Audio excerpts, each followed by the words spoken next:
See, little pricklies are everywhere. Howdy ho, friends. Welcome to another episode of Trekking Tuesday, the special edition. First, the weather conditions. Right now it's 35 degrees. Oh, game trail right there. Supposed to be a high in the 50s. A little overcast, a slight wind.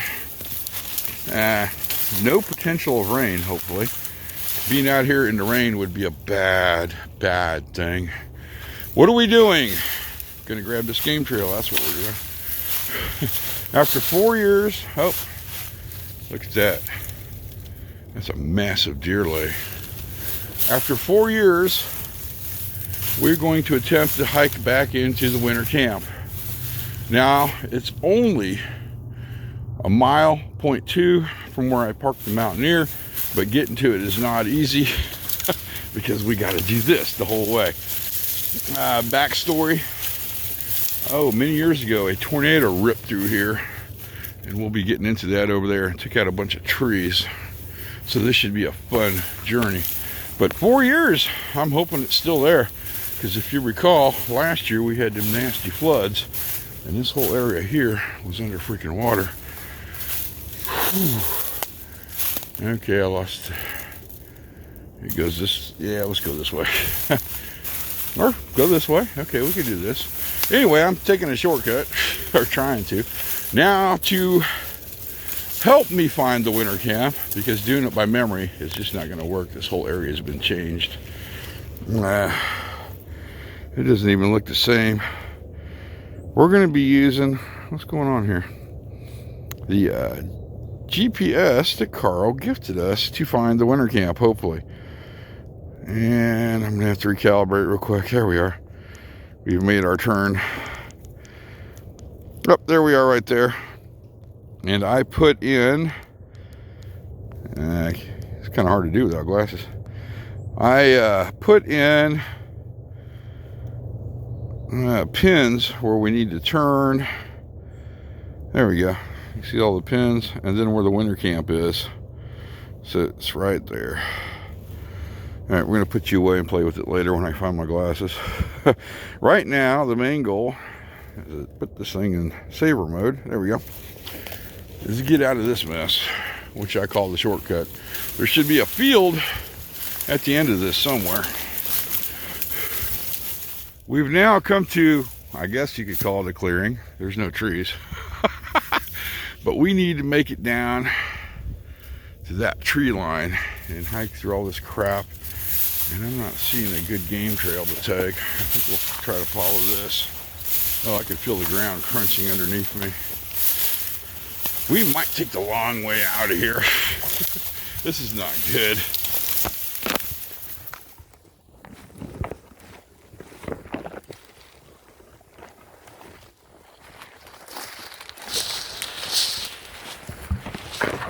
Oh, my Lanta friends. That shortcut was not a shortcut. It literally kicked my butt. I was bouncing from game trail to game trail. We finally wound up here, thank God. But normally, you'd come in through there. See the levee? You'd hike all along this farmer's field. But the trip out's not going to be much more fun because that is a freaking mud pit. All right, now we got to go through here, which is a marsh area. And it looks like it's frozen, so we're good in that department. Ah, look. Trail tape. There must be a deer stand close by or a camp. But our first, well, this is coming in handy. We're just going to follow the trail tape. Our first waypoint should be on the other side of this marsh. This is what the woods look like after a tornado hits it. I know. It's a freaking obstacle course. And we missed our first waypoint by a little bit. No worries. I've set to navigate to get up there to our second waypoint, which is right there, and should be that direction somewhere, hopefully. I want to show you why this is so freaking hard to navigate through. First, we got this nice, beautiful, clear area. We can see what kind of, and then we come to the pocket of debris. I know, but no worries. There is the public use land right there, and we're following it. And there should be Another sign up here, because usually they put those in line of sight. Yeah, this one way down there. We should be getting close. I don't know, because it's been so freaking long since I've been out here, but we should be getting close. Okay, there's 2 more public use signs. Let me show you them. And then here in a minute. Huh, wonder why they put 2 there. That's interesting. I'm gonna pull out the GPS. You know what? Let's just do it right now. Let's find a nice dark area where we can do this. Because from here to the river, which is that way, it's pretty much a floodplain and no man's land. How far off are we? Oh my God, the battery's about dead. Son of a bitch. That's not cool. Should be right there. So we're not too far. How does the battery about die? Okay, hopefully we got enough battery to get. I'm gonna turn it off. There we go. So we're where we need to be. I'm sitting here tooling along, checking out the scenery, and I like, yeah, you know what? We better check the GPS, and I did. And we freaking walked right past it. So it should be that way about 200 yards. Wow, that hike in literally kicked my butt. I got my jackets off, I'm sweating. Okay, we've made it to the winter camp. Now, let's assess the situation. Originally, the TV sat right there in this clearing. As you can see, it's freaking gone. Here is where I have my log shelter, and the log went over there, and I put a tarp on top of that. It's gone. This is where the fire pit was, with the retainer, or the heat reflector wall, I guess you call it. It's gone. Now we're looking how all this broke, and the water was coming this way. So we're gonna look downstream a little bit, and what do we find over here piled up? The teepee poles. So the water came down here, picked the teepee up, shoved it this direction. How bad is it broke? It is a goner. Damn. So it washed it all this way. Oh, there's my retaining wall. Or the reflector wall for the fire. You can see it right there. I'm going to cut that cordage off and take it out with me. There's no sense to leave it here. Now let's look over here. The first camp Jeremy had was set up right there, and he had it in a kind of like a wedge shape. I can't think of the name of it right now. Then he moved his camp over here. And this is, wow, that tree was not like that the last time we were here. Let's get around that guy real quick. Here is what's left of Jeremy's camp. Surprisingly, the tarp survived. I figured the water would take it away, but I think, yeah, it's still somewhat good. Huh. So it looked like, okay, that was broken. That was structural, can't say that word. The wood had failed and just dry rotted out, and it collapsed. So there's a good possibility that Jeremy's shelter survived the floods. Well, that does make sense, because this big tree was here, that tree was there, so it would block the water coming through. That does make a lot of sense. Well, this is what's left of the camp. I'm going to come over here and cut this. It's kind of sad, but, you know, I knew when I built it on a floodplain, this is probably going to happen. And it did. Oh, crap, okay. Here's the eye hooks I put in so I could attach my tarp to the tree. So it looked like what it did is it broke and then came this way. Interesting. So there should be one more eyelet over here somewhere. Let's see if we can find it. Here's a backup TP pole. Yeah, that's not coming out. Huh, okay. Yeah, very interesting. That's amazing. Yeah. So, from what I can tell, the water came through this way. Just pretty much picked everything up and just slammed it over here. And this is where we are now. I'm going to go ahead. Look at that. That's that poly rope you get at Wally World. And that is one dull knife. I need to put that on a sharpener when I get home. But it's still good. We could still use it right now. But we are taking it with us. All right, so what I'm going to do is clean my mess up. Rest for a little bit. And then we're going to hike out because there's somewhere else I kind of like to go check out today. In the meanwhile, I'm going to go ahead and pull this. Okay, what I've done here. Ate a carb bar. Put all my trash in this bag, including the cordage. This is one of my base layers. This leather vest. Yeah, that's leather. We're going to put that in a pack. This freaking heavy jacket we're going to put in a pack. I think I'll just wear this one on the way out. And I put new batteries in a GPS, so this should be good to go. I've got the pack all loaded up, and it's over freaking loaded. The 2 jackets I put inside the pack, along with that trash, did not leave me enough room to cinch down the thermal rest, so I just went ahead and dropped it to the lower section where I normally put my tent. So how are we going to get out of here? Well, I got the GPS. We could use that, or we can do it the old-fashioned way. As you know, the sun, which is right there, brighter than heck, goes from east to west. It is almost 2 o'clock it looks like. So 12 o'clock would have been right there. Okay, so east, west, right there, 12.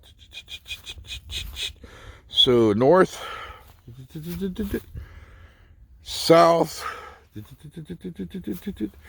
and when we came in, we had the sun over on our right back of our shoulder. So on the way out, we need to have the sun on our left side shoulder. Little guy right there. So we're going to be going out about that direction right there. We'll see how far we can get without getting lost and looking at the GPS. This is going to sound really weird, but normally this is the path we would take to get out of here. But for some reason, I'm seeing this path. I don't know why. Just one of them feelings I get. So we're going to take that path. It was one last look at the camp. It served us well back in the day, but she's gone now. We could probably rebuild, but no. Main reason, it's just a pain to get back here. I mean, the car is that way, maybe a half mile. But we still got to go probably 2 miles the way things are looking today just to get back to it. All right, it's telling me to go this way. This is the way we're taking out. I figured out we are going the right way, and let me show you why. Marker, marker, marker. So this is public use land. This is no man's land. And pretty soon, if we go up a little further, that's going to be the farmer's field. And, well, I'll be darned, would you look at that? And somebody put a nice little piece of trail tape right there on that tree. So there's a deer stand around here somewhere. But this is marking the corner of the public use land. In fact, we're just going to hop on that and make sure we don't get on any private property and cause any problems. And just pretty much follow a line from here to the next sign until we get to the first field. Look at this little guy. He's pretending like he doesn't see me, and I'm pretending like I don't see him. Yeah, I better leave him alone. Look at the claws on that sucker. All right, we're out. He might have a family here somewhere. Yeah, let's not hang around. We're getting ready to go through our first field. Frozen. I don't know when we get over there. But if you look, see those 2 big trees are there? And those 2 big trees are right there? We're going right for that little hole there. Oh boy. Let's see how this is. Still frozen. Not cheap up. Turning into mud. All right.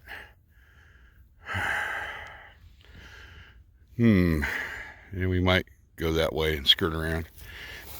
Oh, that's bad. What we did is we backtracked a little bit, come around all the way around this here edge. Did it until we're at this point. I didn't want to walk through the mud. Getting stuck out there would not have been fun as we would trip. Now we just got to cut through this little field. As we're cutting through this real small field here, if you notice, it's kind of a waterway actually. In the summer, that turns into a marsh. That's another reason you really can't get back to, oh boy, to the winter camp, and we're starting to sink in. We need to hurry. Friends, I am dreading this part of the hike. Normally the shortcut would go from there to there, right to the mountaineer. But I'm not hiking through that crap again. Not gonna happen. I can't see where my feet are going, and it just takes too much energy. And this is starting to thaw out. This is gonna be not good. But anyway, we need to follow this ridge right here until we get to that first tree line and see if we cut through. If we can't, we got to cut all the way around that tree line and then hop up on the levee.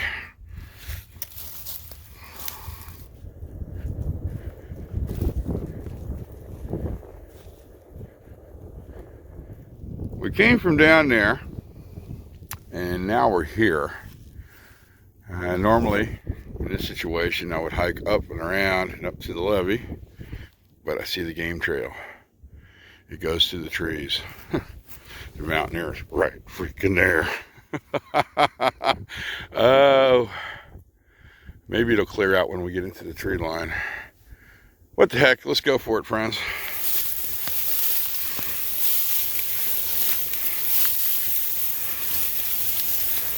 Well, we finally broke through that mess. Was it worth the effort? I don't know. It was a lot of fun now. Can't wait to see the tracks on that. We are going to sink into this crap. Let's go down here where there's more debris that we can stand on. And oh gosh, we're sinking in. Oh, there we go. Let's go through here. That's not bad. It's not bad at all. Then we should be up on the levee. The mountaineer will be right down there a little ways. We can walk down this way all the way to Coulee Lake River access. Truck coming. Silver truck. Possible game warden. We'll find out. We're going that way. Whew. Okay, here we go. We're back at the mountaineer. I powered the GPS down because once again the batteries are low and this thing is freaking ice cold. I think the cold weather is sucking the batteries dry. But I got an idea. We'll talk about that later. Put that little guy away. There's our trash. You guys are going on a charger. And we're going to head to our next location. Well, the white truck that I seen coming down here that I thought was a game warden was not. It was a good friend of mine. And how do you think the winter camp did? I don't know. You tell me. Well, what's your predictions? What shelter do you think was left there? My guess would be the teepee frame. Oh my God, you were so wrong. Really? Yep, the flood took the teepee, washed it down the ravine there. Whoops, shouldn't have seen that. Washed it down the ravine and slammed it against the tree. Ooh. Broke it in half. I'll have to show you the pictures. What was still there? Your tarp. Still there? Still there. It wasn't hung up because the poles broke, but it could be fixed. Holy Can you believe that crap? Wow. It took out the tree that I had that back shelter on. Yeah. And then it took out my little fire reflector and all that and slammed it all against another tree. Oh, man. There were 2 trees in line that saved your shelter. Wow. So you got something to show me? Oh, yeah, I got a new shelter set up. Well, hell. It's actually for work, but it could be used for other things. Yeah, let's go break it out. What the heck? There's going to be wind noise, but Jeremy's setting up this new emergency shelter he just picked up. Yes, that is Jeremy. It's actually going to be a work shelter. We're going to call it your emergency shelter. Because if somebody sees this, you're going to be sleeping in it. Well, since you know I'm right, dude. since I work for a splicing company now and do fiber splicing, I've been wanting something that I can set up quick and easy and get out of the wind and the weather, and I can put one of those little buddy heaters in it. So this is my project here now for a quick setup shelter to get out of the elements. You know, it would be great for camping though, car camping setup. Yeah, that's another thing I was thinking about too. This is supposed to be a really quick setup. I'm thinking I would drop some steaks in it. There's one side.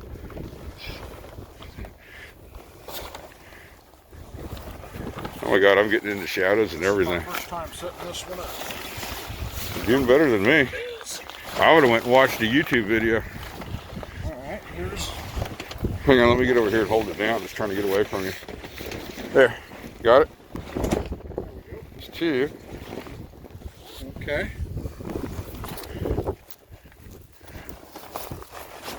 Oh, there's got to be a third full.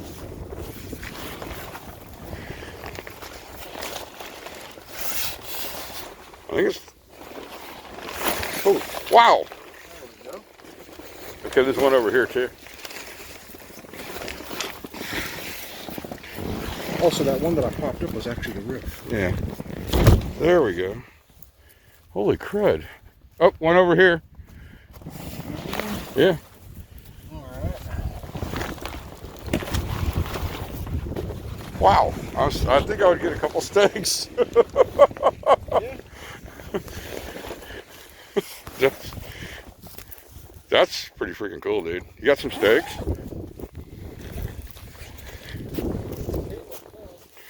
Hang on, let me grab a couple.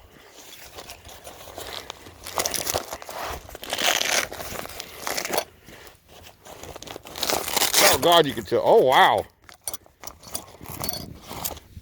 Yeah, I can see one of those. I gotta pull the thing off of it. All right, we got it staked out because the wind is kind of brutal around here. Now, what do we got going on? Well, it also has more stakes too. So you got your four corners, Right.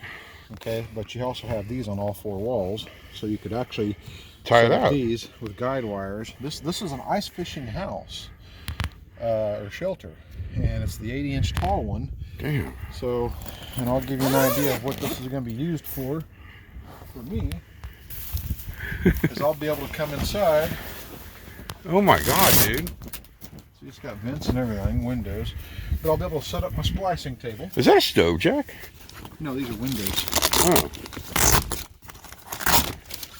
You know it. Whoops. Dude, you could put a stove jack in there. Oh, I thought about that too, yeah. But it's got exhaust vents in the windows. Can you get a cot in here? I don't think so.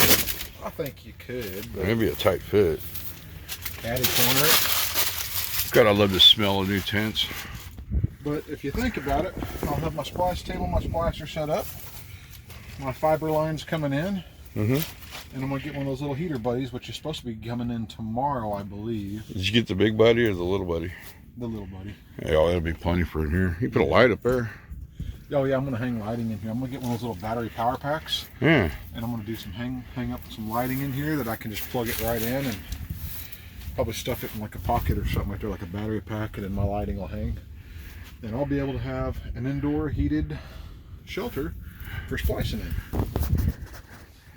And this will also work good too if it's a stormy day and I still want to be able to get out and make money and splice. Well, dude, we're getting hammered by the wind right now, and it's really not going anywhere.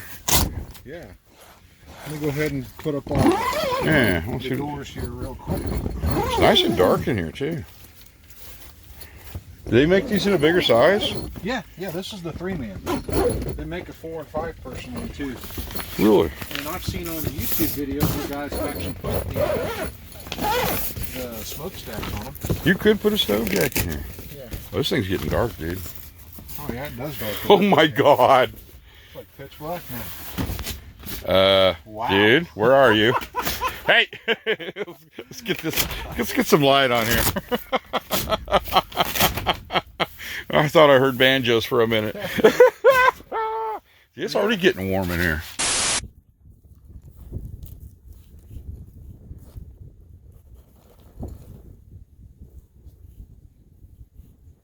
So we just discovered this about the tent. Go ahead and do it. The windows come open. You know what that means? The freaking stove jack will fit right here.